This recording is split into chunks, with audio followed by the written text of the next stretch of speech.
बिस्मिल्लाहिर्रहमानिर्रहीम। नाज़रीन, मैं हूं जावेद बलोच और उम्मीद है आप लोग खैरियत से होंगे।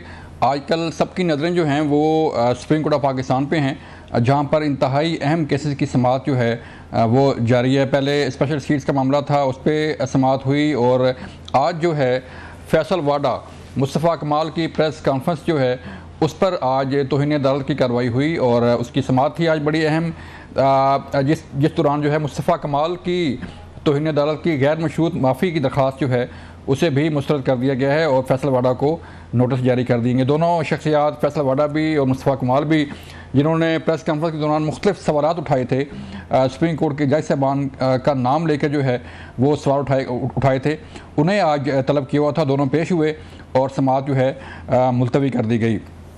इसके साथ साथ हम बात करने जा रहे हैं कि जो मामला है तहरीक-ए-इंसाफ के बानी चेयरमैन की ट्वीट का, जिसमें शेख मुजीबुर रहमान और 1971 के हालात व वाक़यात और बाकी जो चीज़ों को मिलाकर एक इंतशार की कैफियत पैदा करने की कोशिश की गई, उस पर जो FIA की तहकीकात हो रही थी उसे भी रोक दिया गया है। दो शख्सियात से तफ्तीश करने से, एक रऊफ़ साहब हैं, एक गौहर अली खान साहब हैं, उस पर आज इस्लामाबाद हाई कोर्ट ने FIA को किसी भी किस्म की कार्रवाई से रोक दिया है। इस पर बात करेंगे और फिर हम बात करने जा रहे हैं कि तहरीक-ए-इंसाफ की सियासत जो है वो किस तरफ जा रही है। एक तरफ तो तहरीक-ए-इंसाफ कहती है कि हम सिवाय फ़ौज के मुज़ाकरात किसी और से नहीं करेंगे, और फिर वो उनका जो सोशल मीडिया विंग है वो ट्रोलिंग करता है फ़ौज के ख़िलाफ़ भी और सिपा सलार के ख़िलाफ़ भी। जो ट्वीट्स हैं, जो सोशल मीडिया की कैंपेन्स हैं, वो भी उनके ख़िलाफ़ होती हैं। इसकी वजह क्या है? क्या इसके पीछे वो इंतशारी सोच है जिसे तहरीक-ए-इंसाफ जो आगे लेके बढ़ रही है, या कोई और वजह है, या कोई गैर मुल्की मामलात हैं? इस पर बात होगी। हमारे साथ मौजूद हैं आज हमारे पैनल में अली गौहर बलोच साहब, मुस्लिम लीग नून से, उन्होंने हमें ज्वाइन किया। अली गौहर साहब, हमें ज्वाइन करने का शुक्रिया सर। बैरिस्टर आमिर हसन साहब ने ज्वाइन किया पीपल पार्टी से। आमिर भाई, आपका शुक्रिया वक्त देने का। और फिर हमें ज्वाइन करने जा रहे हैं शौकत यूसुफ़ज़ई साहब, तहरीक-ए-इंसाफ से इनका तल्लुक़ है, इनसे भी बात करेंगे। अली गौहर बलोच साहब, मैं सर आपकी तरफ आता हूँ। मुझे सर बताइएगा कि एक तो जो तहरीक-ए-इंसाफ की सियासत है, ज़रा उस पर बात कीजिएगा कि एक तरफ तो ना तो वो तहरीक-ए-इंसाफ के बानी चेयरमैन आपसे बात करना चाहते हैं, ना वो बात करना चाहते हैं पीपल पार्टी से, ना वो किसी और सियासी जमात से बात करना चाहते हैं। वो बात करना चाहते हैं तो सिर्फ़ और सिर्फ फ़ौज से। लेकिन ट्रोलिंग जो है वो फ़ौज के ख़िलाफ़ होती है, ट्रोलिंग जो है वो सिपा सलार के ख़िलाफ़ भी होती है, तनकीद की जाती है। क्या वजह है सर कि हालात किस तरफ जा रहे हैं? बिस्मिल्लाहिर्रहमानिर्रहीम। देखिए, बुनियादी तौर पर जो बानी PTI हैं, वो जाहिर है जब 9 मई के वाक़यात हुए तो वो तो चीज़ बिल्कुल क्लियर हो गई कि वो इस तमाम सिलसिले के जो थे वो मास्टरमाइंड थे। और जो उन्होंने धावा बोला मुल्की तनसीबात के ऊपर, और उनकी पार्टी ने भी जो धावा बोला और जिस तरह की चढ़ाई की, ये तो पाकिस्तान की तारीख में इससे बड़ी दहशतगर्दाना कार्रवाई और इतनी मुनज़्ज़म तरीके के साथ, और ज़ाहिर है उसमें बहुत सारे लोग जो हैं वो उकसाने वाले थे, बहुत सारे लोग सहूलतकार थे, और वो सिलसिला अभी तक थम नहीं रहा, वो सिलसिला अभी तक रुक नहीं रहा। और जिस तरह से कि आपने देखा कि जो सोशल मीडिया के जरिए ट्रोलिंग होती है, और ख़ास तौर पर आर्मी चीफ को जब टारगेट किया जाता है तो उसका मकसद, उसके पीछे एक साजिश होती है, उसका एक टारगेट होता है। और इसमें वो जाहिर है जब सिपा सलार को टारगेट करके और उसके ऊपर शबाना रोज़ इल्ज़ामात लगाए जाए और सोशल मीडिया के जरिए उन पर भरमार की जाए, तो उसका मतलब जाहिर होता है जो पाकिस्तान की मुखालिफ कुव्वतें हैं वो उनको राज़ी किया जाता है। तो इसमें तो साफ चीज़ है। और डे 1 से जाहिर है कि जब 2018 में भी ये लोग इक़्तिदार में आए तो उससे पहले ये एक प्लान तैयार हुआ था, और उस प्लान के जरिए इनको मुसल्लत किया गया था। इनके गुब्बारे में हवा भरने वाले भी जो लोग थे वो भी किसी से ढके छुपे हुए नहीं हैं। और अब जाहिर है कि जो अब भी उनका मुतालबा है, क्योंकि उनका सियासी एटीट्यूड इसलिए नहीं है कि वो सियासी तरीकों के साथ आए नहीं है। जब आपको याद होगा कि जावेद हाशमी साहब जब तहरीक-ए-इंसाफ छोड़ गए थे उसमें जाने के बाद, तो उन्होंने बयानात दिए थे, और उन्होंने वो इस चीज़ के ऐनी शाहिद है कि उनको बानी PTI ने क्या कहा था जिस वजह से वो छोड़ के गए थे, और उनके अज़ाइम क्या थे उस वक्त। तो जाहिर है कि मतलब है कि वो सियासी कुव्वतों से तो वही बात करता है जो सियासी पार्टी हो, जो तकरीब कारी मुल्क में करे, इश्तिहाल अंगेज़ी फैलाएं, इस किस्म के वारदातें करें तो वो सियासी पार्टियों से तो बात नहीं करेंगे। और एस्टेब्लिशमेंट को वो इसलिए टारगेट करते हैं कि वो उनके आगे तमाम इदारे जो हैं वो चत हो जाए और तमाम इदारे उनके आगे सरेंडर कर जाएं और वो फिर एक दफ़ा से फिर वो पाकिस्तान में वही इंतशार फैलाएं, क्योंकि उन्हें उनसे देखा नहीं जाता कि पाकिस्तान में जिस तरह से महंगाई की अब शरह कम हुई है, काफ़ी हद तक लोगों को कोई रिलीफ मिले हैं, पाकिस्तान के हालात सुधरने की तरफ जा रहे हैं, तो ये उनके लिए लम्हा फिक्रिया है। ये कोई बात जो है ताज्जुब वाली बात नहीं, ये बड़ी क्लियर बात। चलें तहरीक इंसाफ से बात करते हैं। शौकत साहब, सर आप बताइएगा कि मुज़ाकरात क्यों नहीं हो रहे? बार बार मुज़ाकरात की दावत दी जाती है, बात की जाती है, तहरीक इंसाफ खुद बात करती है मुज़ाकरात करने की, लेकिन तहरीक इंसाफ किसी सियासी जमात के साथ बैठने को तैयार नहीं है, वो सिर्फ फ़ौज के साथ बैठने को तैयार है, बात करने को तैयार है। लेकिन इसके साथ साथ जो ट्रोलिंग होती है वो भी फ़ौज के खिलाफ है, वो भी सिपह सलार को निशाना बनाया जाता है। तो उसकी सर क्या वजह है कि सिर्फ फ़ौज ही निशाना क्यों है तहरीक इंसाफ की? सबसे पहले तो मुझे आपके इस रवैये पे बड़ा अफसोस है कि आप अपने आप को एक एंकर भी कहते होंगे और एक कौमी चैनल पे आप बात कर रहे हैं और आप बैठकर जो है ना पहले से ही अपने इंट्रो में बता देते हैं कि हम इंतशारी भी हैं और हम जो है फौज के खिलाफ भी हैं। पहले से सर ट्रोलिंग जो है शौकत भाई, मैं तो बात कर रहा हूँ सोशल मीडिया की जो ट्वीट्स हो रही हैं सर, उसकी बात की मैंने तो की है। आपके एटीट्यूड के ऊपर बड़ा मुझे कि आपने 3 दफा कहा, आपने जब इंट्रो कहा आपने यही अल्फाज दोहराए, आपने जब उनसे क्वेश्चन किया वही अल्फाज दोहराए, फिर मुझसे वही अल्फाज दोहराए। तो मेरे ख्याल से आपने जब जहन बना लिया है, जब हम बार और ये इतनी पुरानी बात हो गई है, आप एक एंकर हैं, आप कोई नई बात लेकर आए, आप मुल्क के मसाइल पे डिस्कस करें, आप बजट के ऊपर डिस्कस करें, आप जाके उसी जगह के खड़े हैं कि जी हम फौज के खिलाफ। हम क्यों फौज के खिलाफ है? फौज तो हमारी फौज है, हमने कब फौज के खिलाफ? चलें चलें छोड़ दें, अगर आपसे जवाब नहीं देना चाहते शौकत भाई तो ना जवाब दें, लेकिन चलें अली मीन गंडापुर साहब जो है वो बार बार कह रहे हैं कि मैं वफाक पे कब्जा करूंगा, मैं इस्लामाबाद की तरफ आऊंगा, तो ये भी तो आपके लोग ही हैं जो बयान दे रहे हैं सर। जो शेख मुजीबुर रहमान से मुतल्लिक ट्वीट हुई वो भी तो आपके बानी चेयरमैन की तरफ से ट्वीट हुई ना सर। ना आप तनख्वाह ले रहे हैं इस चैनल से, तनख्वाह आप इसलिए ले रहे हैं कि आप मसाइल देखें इस मुल्क के, इस जो नए इश्यूज हैं उन पे बात करें, या आप रोज मसला नहीं है सर, सियासत मसला नहीं है मुल्क का। तो आपको पता होना चाहिए कि इशू क्या है। ये तो 3-4 महीने पहले वाले किस्सा आपने उठा के फिर दोबारा शुरू कर दिया।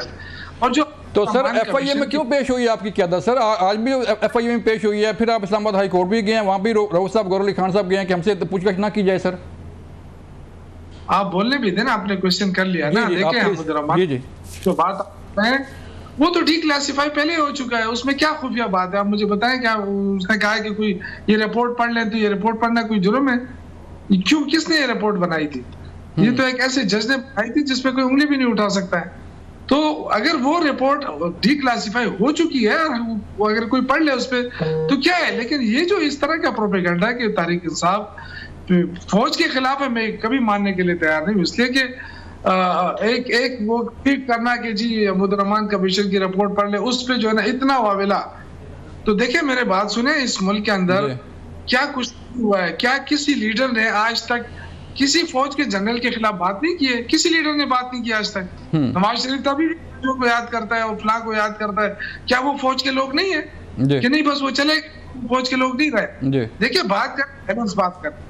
अब जो एंकर का काम होता है बैलेंस बात करना, इस तरह नहीं होता कि चलें सर, मैं अगर अपना मौक़िफ़ बता दें आप। चलें अब मुझ पे जो है वो तनकीद किए जा रहे हैं, ठीक है, अगर आपको मेरी बात पसंद नहीं है तो आप अपना मौक़िफ़ पेश कर दें सर।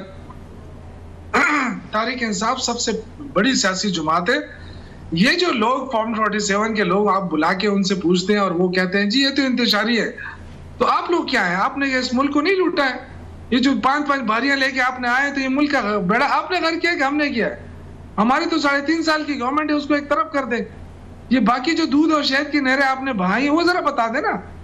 ये इनसे ये पूछे ना, ये तो आपकी जिम्मेदारी बनती है कि आप पूछे कि आपने पहले कितनी बिजली दी है इस मुल्क को, कारखाने क्यों बंद हुए? ये जो सामान की सूरत खराब रही थी, लोग इन्वेस्टमेंट नहीं कर रहे थे, तो ये आप लोग की 2 नंबरी की वजह से नहीं कर रहे थे ना। आप लोग जिन लोग काम करते थे, कमीशनें खाते थे, उसकी वजह से लोग बाहर जाके इन्वेस्टमेंट करने लगे। तो इस मुल्क का जो है ना, देखें हम फौज की कदर करते हैं, आज भी मैं करता हूँ, मेरी पार्टी करती है, इसलिए कि उनकी कुर्बानियां हैं। जो दहशतगर्दी के खिलाफ जंग लड़ी है फौज ने, हम उसके हमें एहसास है उसका। लेकिन जिस तरीके से एक वोट बना के, हवा बना के पेश किया जा रहा है कि हम जो है ना, हम फौज के खिलाफ बिल्कुल नहीं। जो ट्रोलिंग सर हो रही है वो भी तो फौज के खिलाफ हो रही है ना? ये ट्रोलिंग क्या ट्रोलिंग है, मुझे बताएं ना। ये आप लोग की जो मुस्लिम लीग और पीपल्स पार्टी के लोग हैं वही कर रहे हैं, वही सब मिला के हमारे खिलाफ चलें शौकत साहब, मैं पार्टी से भी पूछता हूँ। आमिर साहब, आप बताएं सर कि ये जो शौकत साहब फरमा रहे हैं कि हम तो फौज के साथ हैं, ना कोई हम कोई उनके खिलाफ कोई बात करते हैं, ना कोई ट्वीट करते हैं। मैंने तो एक सवाल उठाया है, नाराज़ हो गए, चले उनकी मर्जी है, लेकिन आप बताएं सर कि ये रवैया कहाँ तक दुरुस्त है कि सियासी जमातें आपस में बात करती हैं, बैठती हैं, मामलात को हल करती हैं, जो मैंडेट दिया है अवाम ने उस मैंडेट की बात करती हैं। तो अगर सियासी जमातें बात नहीं करेंगी तो फिर कौन करेगा सर? देखिए, बहुत शुक्रिया बलोच साहब, बिल्कुल आपने दुरुस्त कहा, सियासी जमातें आपस में बात करती हैं, लेकिन इसके लिए ज़रूरी है कि वो सियासी जमातें हों। लेकिन अगर कोई जमात खुद को सियासी कहे, लेकिन वो जब बैठे तो मुशर्रफ की छतर छाया में बैठे, या भाजपा के साथ बैठे, या आज आर्मी चीफ के साथ बैठना चाह रही हो, तो फिर सवालिया निशान उठता है कि क्या वो सियासी फोर्स है। देखिए, पाकिस्तान के अंदर फ़ौज के ख़िलाफ़ अगर फ़ौज हुकूमत में हो तो पीपल्स पार्टी से ज़्यादा उसके ख़िलाफ़ स्ट्रगल और जद्दोजहद किसी ने नहीं की। अयूब के ख़िलाफ़ हमने स्ट्रगल की, या के ख़िलाफ़ हमने स्ट्रगल की, ज़िया और मुशर्रफ के ख़िलाफ़ हमने स्ट्रगल की, लेकिन किसी फ़ौजी हुकूमत के ख़िलाफ़ स्ट्रगल करते हुए हमने रेड लाइन को क्रॉस नहीं किया। हमने फ़ौज को गालियाँ नहीं बकी, हमने कोर कमांडर हाउस के ऊपर हमला नहीं किया, हमने वर्दियाँ नहीं जलाई, हमने फ़ौज के दिफाई इस्तियारे और जो उसके इस्तियारे हैं उनके ऊपर हम हमला आवर नहीं हुए। अब ये गुस्सा तो इस तरह करते, किसके वो जुर्रत हुई है आज तक पाकिस्तान के अंदर फौजी सरबराह को मीर जाफ़र या मीर सादिक कहने की? और कौन नहीं जानता मीर जाफ़र एक गद्दार था, मीर सादिक एक गद्दार था। तो जो फौजी सरबराह को गद्दार कह रहा है, इससे बड़ा मुझे पूर्व पाकिस्तान की 75 साल तारीख में बता दें किसी ने ये बात की हो। फिर उसके बाद बताएं कि आर्मी चीफ का तकर्रुर हो रहा हो तो कौन पॉलिटिकल लीडर है जो जुलूस लेके GHQ की तरफ पहुंच जाता है कि मैं इसे रोकूं और फौज के अंदर बगावत करूं। जी वही पिंडी पहुंच जाए GHQ की तरफ। पिंडी थे ना, उसी रोड के ऊपर थे, मरी रोड एक कोने पे, वो तो हुकूमत ने नहीं आगे जाने दिया। जब इन्हें GHQ में ये हमलावर तो हो गए थे, जलाने के लिए पहुंचे थे, वो तो आपको याद है 9 मई वाले वाक़यात, और हर जगह पे पूरे पाकिस्तान में। तो मैं समझता हूँ इनसे पूछे कि 75 साल तारीख में किसने ऐसी बातें की हैं, किसे ये प्रिविलेज हासिल रहा है कि वो ये करे। और फिर उसके बाद आज इनके अंदर आजकल मुजीबुर रहमान की मोहब्बत जागी हुई है। इन्हें आजकल मुजीबुर रहमान बड़ा अच्छा लगने लगा है, तो या फिर मुजीबुर रहमान के मुल्क में चले जाएं या उसके पास चले जाएं।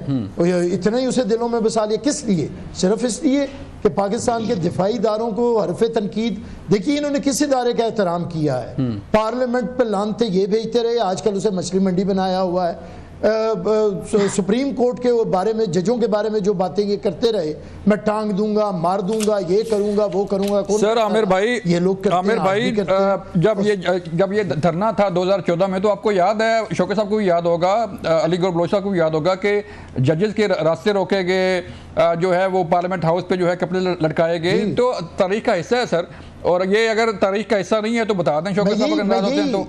मैं बलोच साहब यही बात कहना चाह रहा हूँ कि हमारे PTI के दोस्त सीख पा क्यों हो जाते हैं, गुस्सा क्यों करने लगते हैं। देखिए ना, आप कह रहे हैं कि ये सारा कुछ जो कर रहा है प्रोपेगेंडा वो पीपल्स पार्टी और मुस्लिम लीग नून है।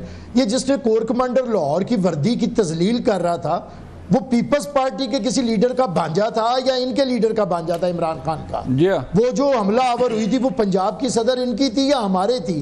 वो जितने वर्कर जिनकी तस्वीरें हैं कैमरे के अंदर, वो इनके वर्कर हैं या हमारे वर्कर हैं? वो जो रोज गालियां बक रहे हैं फौज को, फिर वो जो वजीर खजाना जिन्होंने पाकिस्तान को डिफॉल्ट करने के लिए कहा था IMF को, वो हमारे लोग थे या इनके लोग थे? वो जो कहता था कि ये रेड लाइन हूं मैं, अगर मुझ पे हुआ तो कुछ नहीं छोड़ूंगा, वो हम थे या ये थे? और ये खुद देखिए, बच्चों वाली बातें ना करें, गलतियां हुई हैं तो गलतियों को ऐसे यही सर नुक्ता है शौकत साहब सर आप बता दें कि गलती तस्लीम करना या गलती को दुरुस्त करना जो है वो नहीं होना चाहिए सर उसको, जो ये सवाल उठा रहे हैं कि कौन था जना हाउस, कौन गया था, ये बाकी जो जलाओ गिराव हुआ था वो किसने किया था सर? नहीं, मेरा तो आपको मशवरा है कि आप या तो मुस्लिम लीग ज्वाइन कर लें या पीपल्स पार्टी। चलें, मैं अली गौर बलोच साहब से बात कर लेता हूँ। आप जो है वो अली गौर साहब आप बता दें सर कि तहरीक इंसाफ तो कहती है कि नहीं, हम तो ना तो हमने कभी कोई ट्वीट्स किए हैं, ना कभी हमने कोई जो है वो। आप मेरी बात पूरी कर रहे हैं? जी जी। इतना जब बात करते हैं इस तरह, वो दो लगे हुए हैं, आपको क्यों तकलीफ हो रही है? आप ही इसी तरह लगे हुए हैं। ये इस तरह कोई प्रोग्राम करता है जिस तरह आप कर रहे हैं। चले बोले सर, आप बताएं, आपकी आवाज कट रही थी, आपकी आवाज कट रही थी। ये मुशर्रफ को किसने बाहर भेजा था कि इसको बाहर भेजो? वो क्या वो जर्नल नहीं था फौज का? ये किसने कहा था कि पाकिस्तान में ना उतारो, इसको बाहर भेजो? कभी उस पर बात की आपने? आप अपने आप को वो कहते हैं मैं आपके प्रोग्राम में कभी आइंदा नहीं आऊंगा इंशाल्लाह ना। आप सर आपकी मर्जी है शौकत भाई, लेकिन सवाल तो बनता है ना सर, सवाल तो हमारा हक है ना सर। चलें सर, शौकत साहब नाराज़ हो गए हमसे सवाल करने पे, लेकिन सवाल तो हमारा हक है, सवाल उठाना, सवाल करना तो जो है वो साफ़ी का हक है, और बात की किसी बात का जवाब दें या ना दें फिर उनका हक है। चलें, वो प्रोग्राम से चले गए। यहाँ लेते हैं ब्रेक, मिलते हैं ब्रेक के बाद।